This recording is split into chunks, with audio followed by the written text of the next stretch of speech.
Qellem Wallaggaa magaalaa Dambidolloo keessatti waraanni bilisummaa Oromoo lola gaggeessan hidhamtoota siyaasaa baay'ee kan gadi lakkisisee torbee kana keessa ture.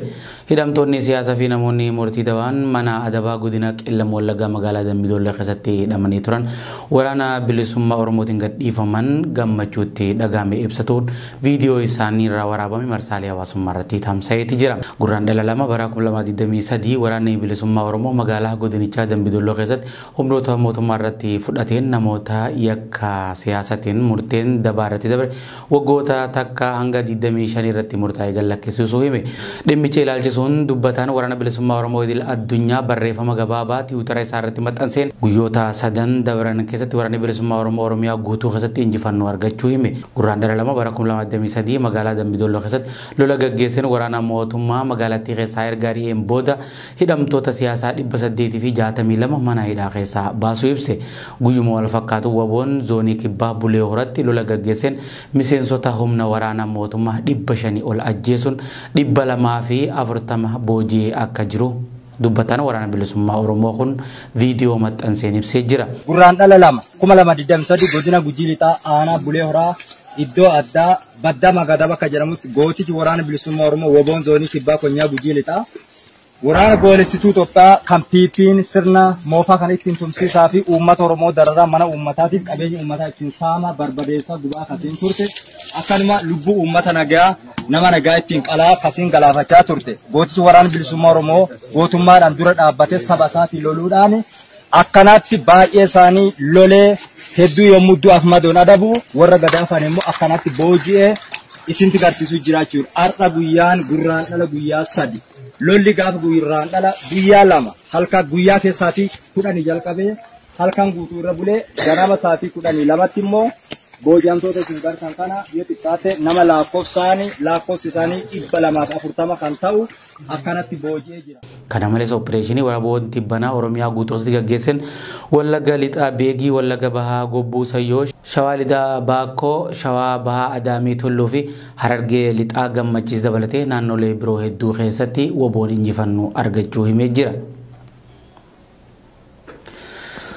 Muummeen ministeera Abiyyi Ahmad waggoota lamaan booda yeroo jalqabaatiif qondaalota TPL wajjin fuula fuulatti wal arguun kan dubbatan torbee kana keessa ture. Muummicha ministeera Abiyyi Ahmad dabalatee qondaalonni mootummaa federaalaa akkasumas hooggantoonni TPLF yeroo jalqabaaf kan wal argan Finfinneen alatti naannoo kibbaa iddoo halaalaa keellaa jaamutti gurraan dhala 3 bara 2023 marii gaggeessan. Mariin kun kan adeemsifamee waraana lubbuu namoota hedduu galaafate waliigaltee nagaa akka bu'uuf mallattaa'uun ji'oota 3 erga lakkoofsiseen booda dhagahame. Miidiyaaleen mootummaa gabaasa dhimmicha irratti qindeessaniin itti aanaa muummicha ministeeraa fi ministeera Hajaa Alaa Dammaqaa Mokonnin afyaa'ii mana maree federeeshinii Adam Faaraa Fiild Maarshaal Biraanuu Juulaa gorsaa dhimma nageenyaa biyyaalessaa ministeera muummee Ridwaan Hussein ministeera raayyaa ittisaa Abrahaam Balaay fi kanneen biraatis marii kana keessatti hammatamanii jiran. Gama Tigraayin ammoo obbo Geetaachoo Raddaa, Jeneraal ጻድቃን ገብረትንሳኤ, Leetinaal Jeneraal Taaddasaa Warradaa, Ambaasaadar Wandimmoo Asaaminoo fi kanneen biraa argamanii jiran. Waraana waggoota lamaaf adeemsifamee ture dhaabsuuf mootummaan federaalaa fi TPLF Afrikaa kibbaa magaalaa Pretoria fi yeroo lama Keeniyaa Naayiroobitti jaarsummaa gamtaa Afrikaatiin mari'atanii turan. Qondaalonni qaamota lameenii miidiyaalee mootummaaf yaada kennaniin mariin isaanii dhimmoota waliigaltee irratti kaa'aman akka irratti mari'atanii fi hojii gara fuulduraa isaanii eeggatu irratti gamaa gochuu himanii jiran.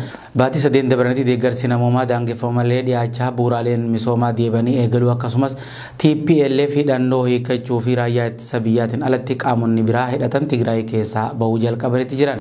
San keessatti waraanni Eertiraa kan waggoota lamaan dabraniif raayyaa ittisa biyyaa gargaaruun naannoo Tigraay keessatti lola gaggeessaa ture yeroo ammaa bahaa akka jiru himamaati jira. Kana malees Eertiraan humnoota eeggataa ishii kanneen umriin isaanii waggaa 55 gadii ta'e ji'a onkololeessaa keessa gara adda waraanaa guuraa turte. Dhiyeenya kana immoo humnoonni kanneen gara maatii isaanii deebi'aa akka jiran gabaafamaa jira. Oduu guddooti banaa keessaa takka wal dhibdee mana amantaa Ortodoksii Itoophiyaa keessatti dhalateedha. Muummichi ministeera Itoophiyaa Abiyyi Ahmad wal dhibdee mana Kiristaanaa Ortodoksii Tawaahidoo Itoophiyaa keessatti mudate irratti kaabinoota isaaniitiif ibsa kan kennes torbee kana keessa ture. Muummichi ministeera Abiyyi Ahmad dhimmichi akka yaada kootti salphaadha. Rakkoon mana amantichaa ni furamas jee. Wal dhibdeen kan uumame torbaanota dura dureewwan amantaa 3 beekamtii mana kiristaanaa malee Paaphaasii muduu erga ibsaniin booda. Sinadoosiin Itoophiyaa Abuna Maatiyaasin durfamu dureewwan amantaa Abuna Sawaariyaasiin durfaman beekamtii keenyan ala fudhatamaa hin qaban jechuun morman. Sinadoosiin Itoophiyaa mormus Paappaasonni Abuna Sawaariyaasiin durfaman naannolee Oromiyaa fi naannolee Kibbaatti bakkoota itti ramadameetii bobbaafamaa akka jirantu gabaafamee jira. Dubbiin muummicha ministeera Abiy Ahmed erga Paatriyaarkiin mana kiristaanichaa Abuna Maatiyaas mootummaan murtee mana amantichaa akka hojiirra oolchuu erga gaafateen booda dhagahame. Muummichi ministeera Abiy Ahmed garuu mootummaan dhimmicha jidduu akka hin seenne manni amantichaa garuu ofii isaatiin mari'achuun akka fudhatus dhaame. Dabaluunis miseensonni kaabinee isaanii dhimma wal dhabbii amantaa kana keessaa harka akka hin galfannes akeekkachiiseeti jira. Gaaffiin afaan dhalootaan barachuu waggoota muraasa dabran mana amantaa Itoophiyaa hordoftoota olaanoo qabu kana raasaati jira.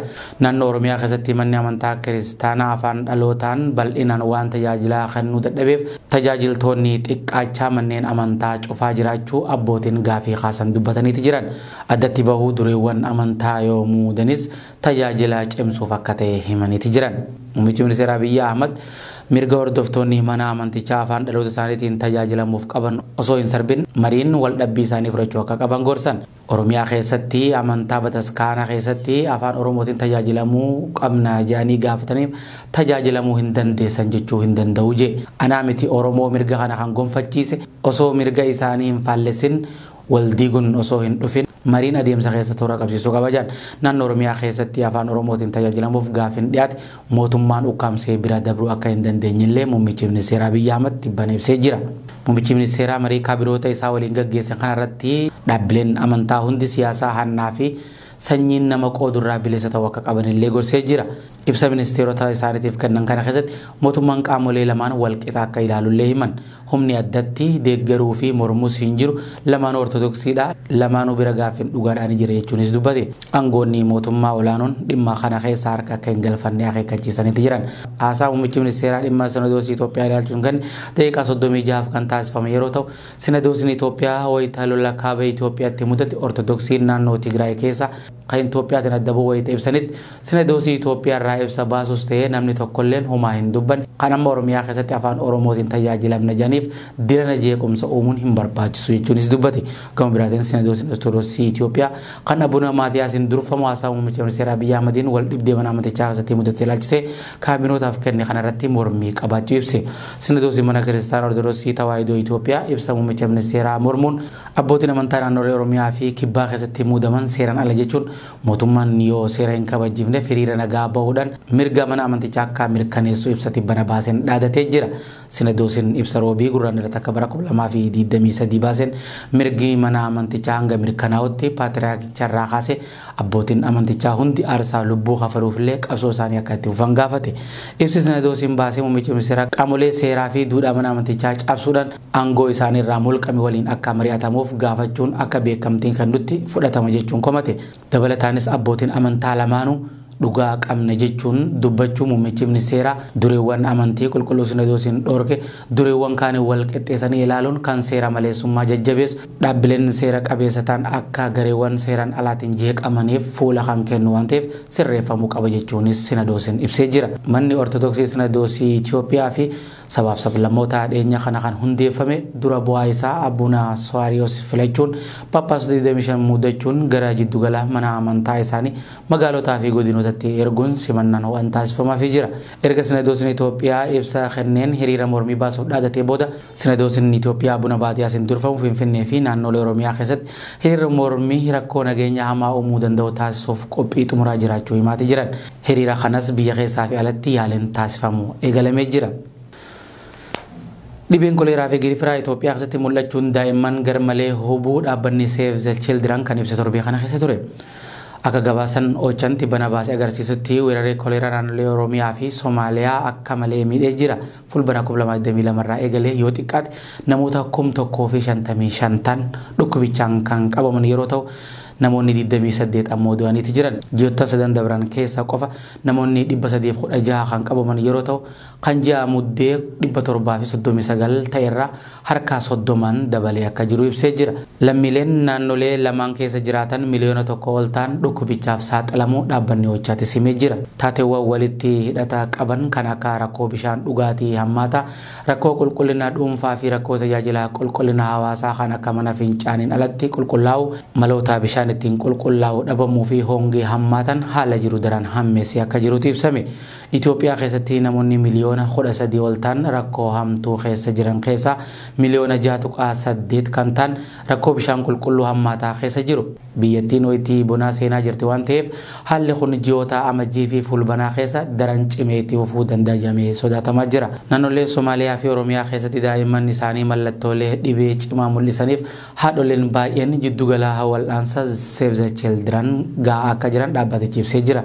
Save the Children itti hoogganaa damee Itoophiyaa kan ta'e Zavee Jubar Itoophiyaa keessatti namoota koleeraan dhibaman keessaa daa'imman harka 75 ta'u. Daa'imman koleeraan du'an kanneen irra caalan isaanii umrii waggaa 14 gadi yeroo ta'an harka 25 kan ta'an ammoo umrii 5 gad ta'uu isaanii nu yaachisaa jira. Hawaasa miidhame kanaaf nyaata, bishaanii fi tajaajila fayyaa argachuuf gargaarsi dabalataa akka godhamuuf waamichas godhee jira. Save the Children waggoota 60 oliif Itoophiyaa keessatti kan hojjetaa jiru yeroo ta'u walitti bu'insa kaaba Itoophiyaatti uumamee wal qabatee gaaga'ama namummaa uumamuuf dhiyeessii deeggarsa namummaaf sadarkaa duraa irratti argamu.